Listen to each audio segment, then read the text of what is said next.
Welcome to another episode of First Past the Post podcast. I'm delighted to say I'm with my mate Liam again tonight. Liam, how are you, mate? I'm good, mate. You? Yeah, all good. And we have got another jockey on with us tonight. Delighted to say we're with professional jockey Hector Crouch. Hector, how are you? Yeah, very well, thank you. Keeping well. All good. Thank you very Good. much for joining us tonight. So yeah, we'll just get straight into it, really. About your journey into horse racing. How did it start for you? I've always ridden horses in general, and I think I was probably about 12 or 13 and got into pony racing. Just wanted to go a bit faster than the general sports I was competing in at the time, the eventing and the show jumping, stuff like that. And just really got bitten by the bug from there and developed through the pony racing scene, and then got a job at Gary Moore's when I was 15 and went from there. And you mentioned the pony racing there. Did you do any sort of like any point-to-point racing when you were younger as well, or how did the journey then go to Gary Moore as well? Only on the ponies. I've only ridden over jumps competitively once, and I won't be in a rush to do it again anyway.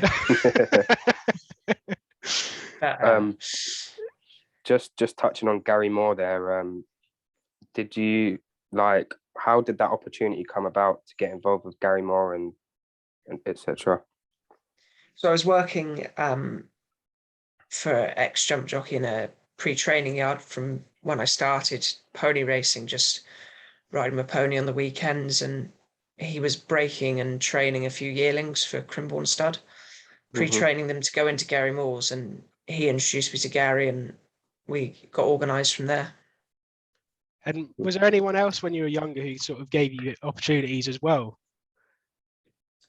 As in work-wise, or yeah, riding? like any other trainers, or anyone in the horse racing industry?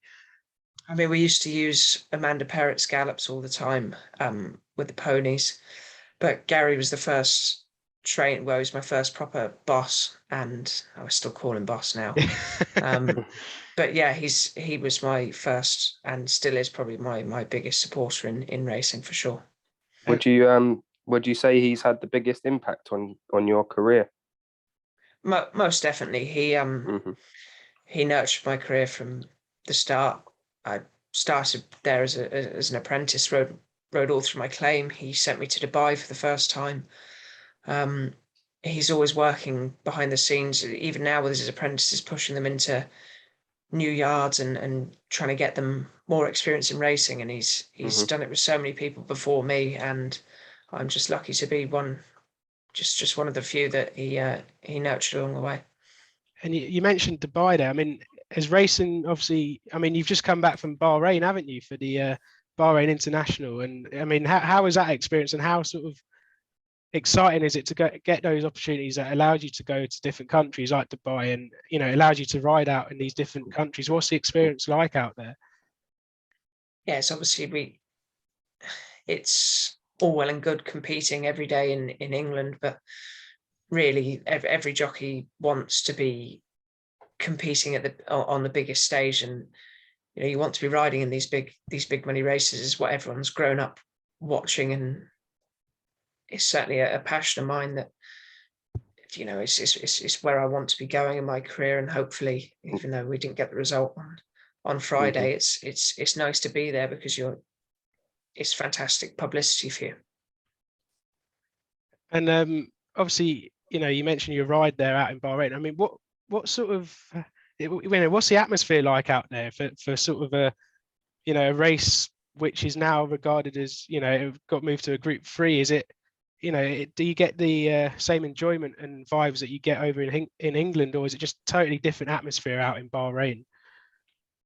The crowds are so passionate over there. Not that British crowds aren't, but it's a much smaller race course. You get it's quite intense in the paddock beforehand, and they've got a fantastic scheme over there where they let all of the locals who want to come racing, they're allowed in for free on the big days like the King's Cup and the Bahrain International Trophy. So you get a massive crowd, and they're all really, really passionate about horse racing, and it creates a really, really good buzz. And obviously, working with Gary Moore. There's one horse that we'd like to talk about, obviously Goshen. We know you won on him a few times on the flat, and we'd just like to get your sort of like opinion on the horse. Obviously, you know the horse quite well, and sort of what are your thoughts on Goshen now, and you know how was it riding for him, riding on him on the flat? When I rode Goshen, his probably from his second start through to, well, he won 3 handicaps on the flat before he went jumping. So I rode him from start 2 to start 6, and he was such a raw horse as a 2-year-old, typical authorized, very, very on edge, very green. He never really showed us a great amount. But as he developed through his 3-year-old career, he kind of started to learn to do things properly, even though he was still quite wayward. But towards the last time I rode him as a 3-year-old, he was exceptional at Nottingham, and when he's on song, he's different to other horses I've ridden. He's so powerful in the way he travels, and he's got such a high cruising speed where other horses can't go, which we saw in the Triumph. He took on a horse that had been blowing everything out of the water. And he beat him at his own game until that last incident. Anyway. Yeah. But nowadays, I don't know what is the answer to him, because when he's on form, he's exceptional. When he's not, he just looks not average, but he looks like he's exposed at the grade. But I still think there's big races in him. Just I couldn't tell you when or where. Yeah, I agree. Do you think a move back to the flat could sort of help him, or do you think he's better suited to jumps racing? I just think he's unlikely to get the conditions he needs on the flat. He only ran 3 times. We got lucky at Brighton. It tipped it down about half an hour before the race. And it continued to rain all week. So we got him out quickly again at Sandown. And then we had to wait 3 months or something ridiculous to run him again at Nottingham. He is a horse that's so much better on soft ground. Yeah. He's just turned into quite an enigma nowadays, isn't he? I mean, he's definitely a horse who sort of divides opinion. I mean, it's like you're saying there, if he's on song, you know, it's an exciting horse, isn't he? But I mean, obviously you see his ride on the weekend.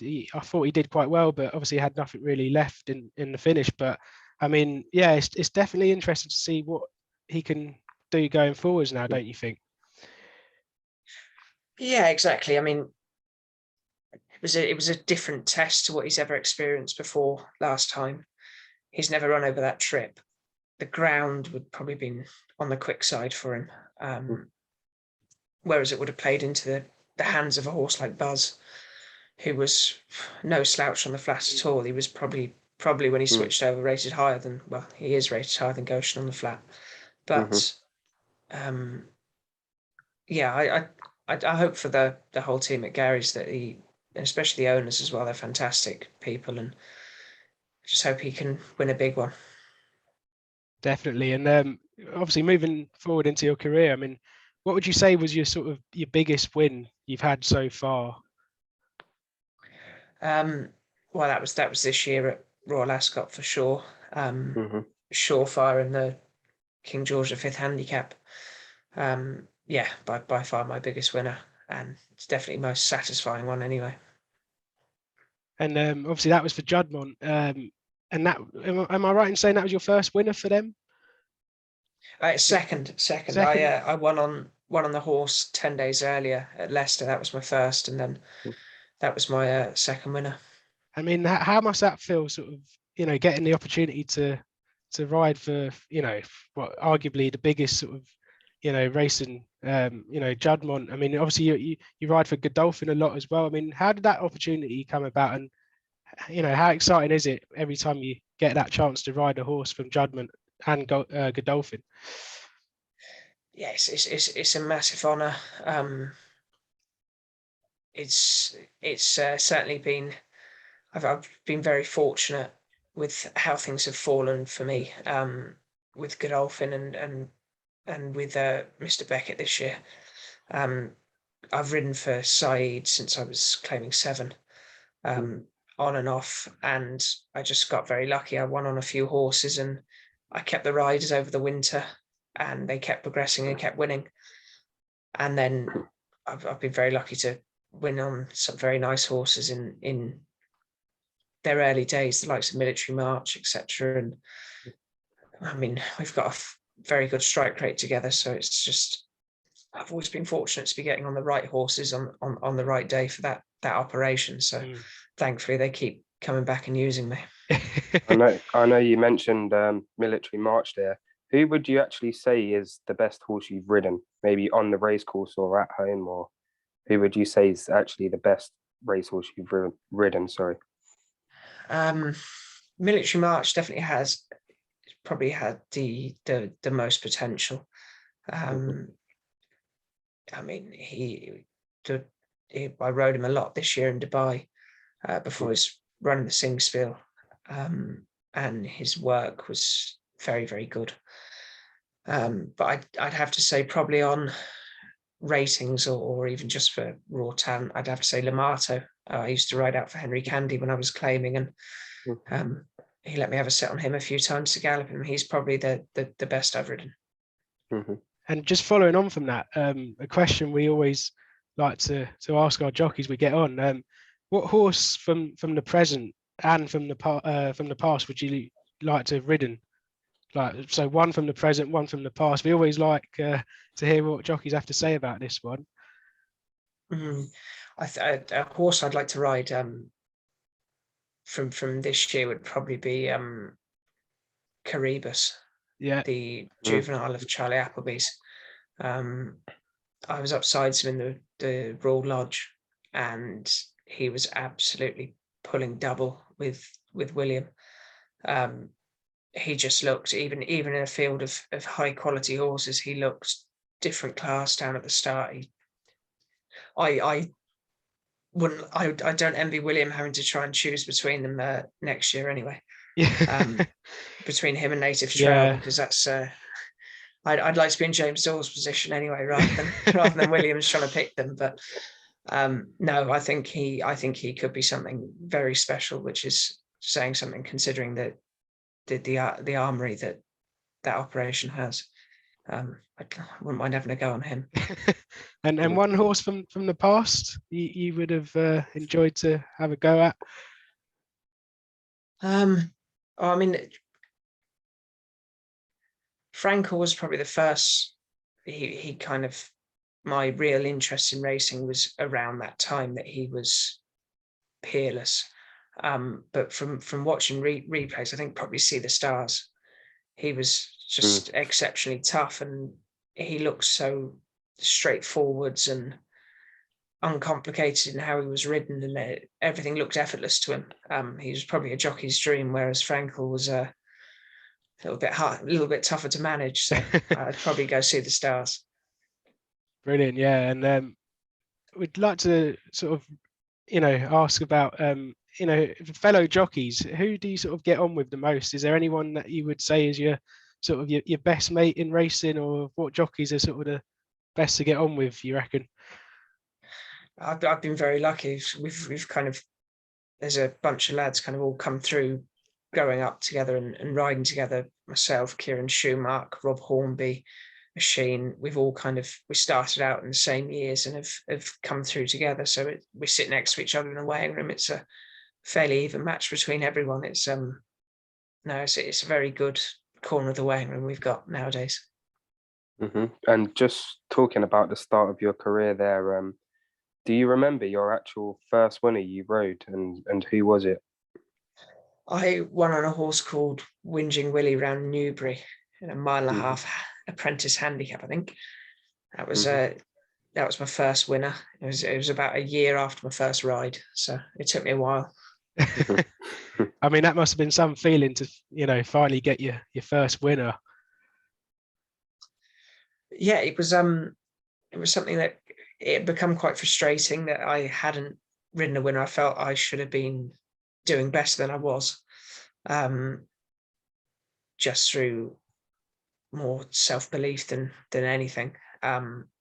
So it was more relief that it was monkey off my back, because everyone used to take the mick out of me that I hadn't done it yet, and it was taking me forever. So it was more of a relief than any kind of a joy for certain. And is there any sort of jockeys that you grew up watching or idolizing that you sort of maybe, I mean, everyone's obviously, every individual has their own style, but any jockey you wanted to sort of copy in terms of their way of riding, or anyone you really looked up to that was special? Not so much in way of riding, but obviously Ryan was the king at the time. He was, and obviously through Gary, he was always telling me to watch his races, so I was watching him all the time. But George Baker was stable jockey for Gary at the time, and I always thought, for someone that was so tall, he just had fantastic way on a horse. He rode so light for someone that wasn't, and I think I've watched him a lot, and especially as a taller jockey, it's probably a lot of him in the way I try and ride anyway. Mm-hmm. And if you wasn't a jockey, do you think you'd still be involved in the industry, or what do you think you'd be doing for a living? I don't actually know, to be honest. It's been such a, ever since I started showing an interest when I was 13 or 14, probably even a little younger, there was nothing, I never considered anything else as an option. It was always, I wanted to be a jockey, and I've worked very hard to get there, and I've never really considered anything else. I was a keen sportsman. I wasn't a massive academic. There was nothing really that caught my eye in school, so I've never really considered another career. You mentioned there, keen sportsman. Was there any other sports you played when you were younger, or you still do now when you get the opportunity to? I don't get too much opportunity to play many sports now, other than golf, really, and I'm not very good at that at all. But I used to play rugby an awful lot when I was younger, to a decent club standard. And no, I've got a real passion for rugby, but unfortunately I'm not quite the right build for it nowadays. I wouldn't even fancy going to a training session with some of the lads I see, let alone trying to tackle them. Another question we always ask every jockey that comes on: is there any one standout horse that you're working with at the moment that our listeners could maybe keep an eye on, you think could go on and do things, or has a bit of potential? Yeah, I'm a massive fan of Wings of War of Clive Cox's. He was unfortunate in the Cyrenia when I rode him. He finished second. He didn't handle the surface or the bend, and he was very good when he won the Mill Reef. So I think he's a massive lump of a horse, and he'll only do better as a 3-year-old. I think he could be. Clive's always good at unearthing these high quality sprinters, and I think he's probably the next in line. Couture is probably a little bit up the pecking order there from him, but I personally rate him a little bit higher in my mind. Brilliant. And just going back a little bit, you said about watching Ryan Moore's rides. I mean, is that one thing as a jockey you actually do a lot of? You watch back sort of other jockeys, or you watch back your own rides a lot and see what sort of you can improve on for next time out? Yeah, certainly when you're starting out is something I was always taught to do. Well, when I first started, Gary would take me in the office and watch replays back and show me where I went wrong and what I should have done differently. And it's a massive part of your development. If you don't, it's all well and good knowing you've done something wrong, but if you don't try and remedy it, you're not going to progress. So, I mean, replays play a massive part of it. But nowadays I watch replays mainly for the form rather than trying to improve. But there's always room for improvement anyway. Is there any particular race that you dream of winning, or like want to win in your career? Is there one race in particular?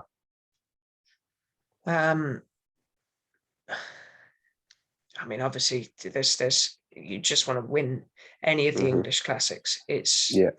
the pinnacle of our sport. I mean, you've got all these big money races around the world nowadays, but I think just something like the 2000 Guineas, I think, was been lucky enough to ride in it, and that was enough of a buzz. I mean, I can only imagine what it's like to win one. But yeah, any of the three English class, well, six of them anyway, but any of them would do. And I mean, obviously, you know, coming to the end of this year, I mean, what are now your ambitions going forward for the rest of this year and going into next year as well? Is there any sort of big targets you've got that you want to tick off, or it's just continuing to develop and get as many winners as you can? I don't really set myself goals for the start of the year. It's it's a volatile sport. Anything can happen, good or bad. But I always just aim to improve on the year before, both in quality, so whether that's increasing prize money or bigger winners at bigger meetings, and numbers. As long as I improve on one of them by the end of the year, I'm always satisfied with how it's gone. And I think at the stage I'm at now, I want to concentrate more on improving the quality of the horses I'm riding, which I think is going the right way at the moment. And fingers crossed, we're knocking on the door of some big winners. We're getting the right rides, so hopefully that isn't too far away. What would you say is the toughest part about being a jockey? I mean, we only see the small bits on telly, like the racing and stuff like that. So what would you say is the hardest things you've got to deal with at home in training? It's the hours more than anything. Obviously, I'm tall enough. I have to be careful with my weight, which adds an obvious issue or angle to it. But definitely the hours. Sometimes you're up 4 a.m. to ride out, go and have a sweat, then go racing in the evening, and it's a relentless. The pace through the season is relentless, and that's certainly the toughest, is trying to keep yourself fresh and motivated. And just before we sort of finish up, obviously, you know, there's a lot of young jockeys coming through the ranks now. Is there any sort of young apprentices out there at the moment who you think could sort of make that next step forward, who could be very decent jockeys in the near future? Yeah, I'm a massive fan of Adam Farrah's, William Haggis's apprentice. I think he's stopped riding now for the winter. I think Mr. Haggis has put him away. But he's done exceptionally well since he's come over from Ireland. He's light, he rides well, and he's riding for the right stables. I think he's more than likely probably going to be favourite for the championship next year. And another apprentice I'm a big fan of is Gary's current apprentice, Rhys Clatterbuck. He rides very well. He's not quite got the big owners and big horses angle, but he's getting the right outside rides now. He's getting good support, and he's a good rider, and he's light, so hopefully he'll be able to develop as well. Just adding on to what Louis said there, what would be your piece of advice for any young kid out there wanting to become a jockey? I mean, there's no easy way into it. You've just it is as hard work as everyone says it is. There's no easy. There's no cheat. There's no shortcut into becoming a jockey. I think a lot of apprentices you see that have fallen by the wayside over the years, they want it now, and it doesn't come that quickly. Some people are very, very lucky, and it clicks and they do fantastically well, and they keep it going. People like Asheen, we were on the same apprentice course, and his career absolutely skyrocketed at a time where I was struggling to get mine going. But there's, there are no shortcuts, and if you work hard, you've got enough talent, it'll happen. Brilliant. Yeah, I think that's about it. Liam, have you got anything else you want to? No, that's great. Thank you for coming on, Hector. Yeah, really No enjoyed worries. that. Thanks for having me. Yeah, brilliant. And yeah, I hope everyone enjoyed listening to that. And you can catch us on YouTube at First Past the Post Podcast. We're on Spotify as well. So we'd appreciate any support as well from people listening. And yeah, Hector, thank you once again for coming on. That was really good. Thank you very much. Thanks very much, guys. Thank you.